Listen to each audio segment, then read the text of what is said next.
UW, Bracelet, écosystème, Bootcamp, plus 300%. mardi 30 août 2022, J-8 avant la keynote. Fabrice Neumann, Benjamin Vincent, la quotidienne iWeek, épisode 224. Bonjour à toutes et tous. L'iPhone 14, c'est pour mercredi de la semaine prochaine, sauf coup de théâtre peu probable. On croyait déjà tout savoir de cette 14e génération, mais Fabrice, Apple nous réserve apparemment une surprise avec son nouveau capteur ultra grand angle, notamment en basse lumière. C'est ce que dit Kuo-Min-Chi, le capteur réservé à l'objectif ultra grand angle de l'iPhone passerait avec des capteurs à 1,4 micromètres au lieu de 1 micromètre. Alors c'est toujours tout petit, mais plus on a de surface, plus on peut capter de lumière. Jusqu'à présent, c'était l'objectif qui était le moins bon, on va dire, même si ça restait toujours très bon, mais c'est vrai que c'est celui dont Apple finalement s'était le moins occupé. Ce qui va avec, alors Kuo-Min-Chi pense aussi qu'il va y avoir une augmentation du prix de ces composants, mais globalement probablement comme le prix de tous les autres composants, on peut probablement malheureusement s'attendre à une augmentation du prix des iPhones. Nous verrons bien. Ce qu'il ne dit pas non plus, et on verra ça donc le 7, c'est si c'est réservé à l'iPhone Pro ou pas. Il semblerait qu'il y ait de nouveau de grandes différenciations entre l'iPhone 14 tout court et l'iPhone 14 Pro, notamment en termes de photos. L'Apple Watch Pro n'est pas encore officielle, elle devrait l'être dans 8 jours lors de cette keynote du 7 septembre, à suivre, je le rappelle, avec nous sur iWeek.news. Elle n'a donc pas encore d'existence réelle. Certains se demandent déjà si les bracelets des Apple Watch non Pro seront compatibles, Fabrice. Alors c'est une bonne question parce qu'on sait que donc les bracelets pour les deux modèles qui existent donc en deux tailles différentes ne sont pas les mêmes puisque la largeur du boîtier est différente entre ce qui était au début là 38 mm et 42 mm. C'est vrai que pour faire une Apple Watch Pro qui serait plus grande, il semble assez évident que Apple aurait besoin d'agrandir le boîtier lui-même, ce qui rendrait les bracelets non compatibles.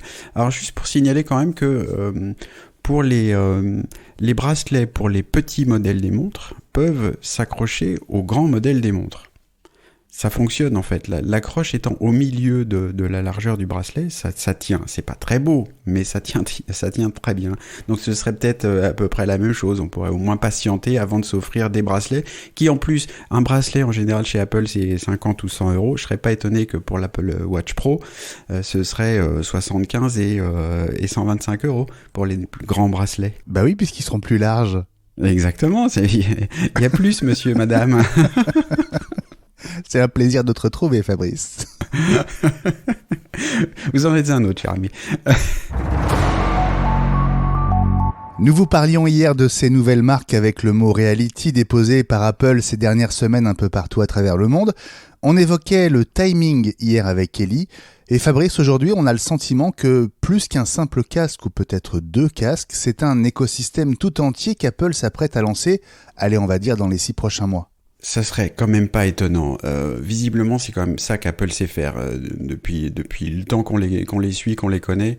Apple attend, regarde ce qui se passe ailleurs, puis ensuite ils arrivent en disant alors voilà les enfants, comment ça va fonctionner de A jusqu'à Z, avec des casques, avec des services, avec des systèmes d'exploitation, avec tout ça. Et il semble assez évident que la réalité virtuelle chez Apple, ça va pas s'arrêter à la production d'un casque, mais c'est aussi tous les outils pour produire la réalité virtuelle et les formats de fichiers, etc. Ça fait des semaines, des mois, des années qu'on parle du fait que Apple a toutes les briques en place pour proposer quelque chose de complet.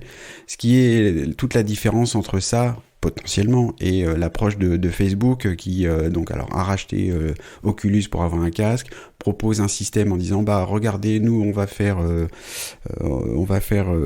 venez chez nous, construisez avec vos outils chez nous et puis on mettra ça dans un joli paquet.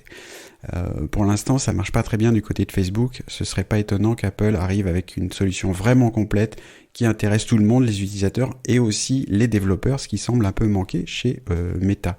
Et dans le package, tu as oublié de citer le magasin, bien sûr, d'applications. Ça va sans dire, mais c'est effectivement ça va mieux en le disant. Tu as raison.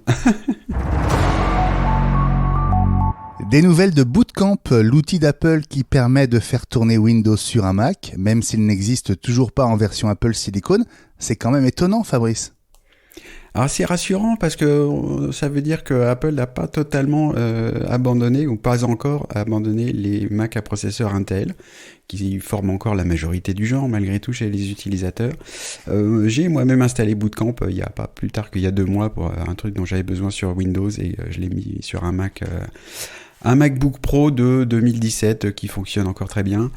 Voilà, c'est bien. Alors, tu dis qu'il n'existe toujours pas en version Apple Silicon, c'est pas sûr qu'il existe jamais. Hein. A priori, Apple va plutôt s'appuyer sur la virtualisation qui fonctionne très bien, puisque en plus Microsoft propose une version pour ARM, donc qui est la base des processeurs Apple. De son système Windows. On commence à voir quelques tests montrant que Windows pour ARM fonctionnant sur un Mac va plus vite que sur un PC basé sur un processeur ARM de chez Qualcomm. Donc c'est comme on l'a souvent vu, hein, et ça fait des années qu'on parle de ça. Il y a souvent des titres dans la presse à l'époque, c'était le meilleur PC pour faire tourner Windows, c'est un Mac naturellement, et ça a l'air d'être de nouveau le cas. Et puis un chiffre qui nous fait sourire, alors un peu jaune certes, plus 300% pour les podcasts payants sur Apple Podcast par rapport au lancement du service en juin 2021 selon Digiday. Alors comme le souligne fort bien IGN.fr, 300% de zéro, ça fait pas grand-chose. Plus sérieusement, un abonné gratuit sur 10 aurait été converti au payant chez les podcasteurs majeurs. C'est pas négligeable, Fabrice. C'est pas négligeable, alors tant mieux pour eux. L'autre détail que soulignait IGN qui nous fait sourire encore plus jaune en fait, c'est pas tellement le nombre, c'est le fait qu'il semblerait que maintenant, quand on publie un épisode, il est disponible quasiment immédiatement auprès des abonnés, ce qui a franchement pas été notre cas. On a quand même beaucoup souffert de ce point de vue-là. Alors moi je souhaite bien du plaisir à ceux qui ont choisi ce mode de diffusion, j'espère que ça marche pour eux, tant mieux. Le fait est que on s'est aussi aperçu, nous, hein, tu me corrigeras, mais y a un vrai problème avec ça, c'est que le podcast payant, c'est vraiment important pour les créateurs comme nous, mais le fait que ça passe que par Apple, en fait, ça suffit pas, parce qu'il y a d'autres plateformes, et là, le côté fermé d'Apple est pas très adapté, finalement. Donc, moi, je suis content si ça marche pour certains. Je pense que nous avons pris la bonne décision de passer au gratuit. Merci à vous tous, chers auditeurs. La quotidienne iWeek revient demain avec François Le Truedic. Youpi!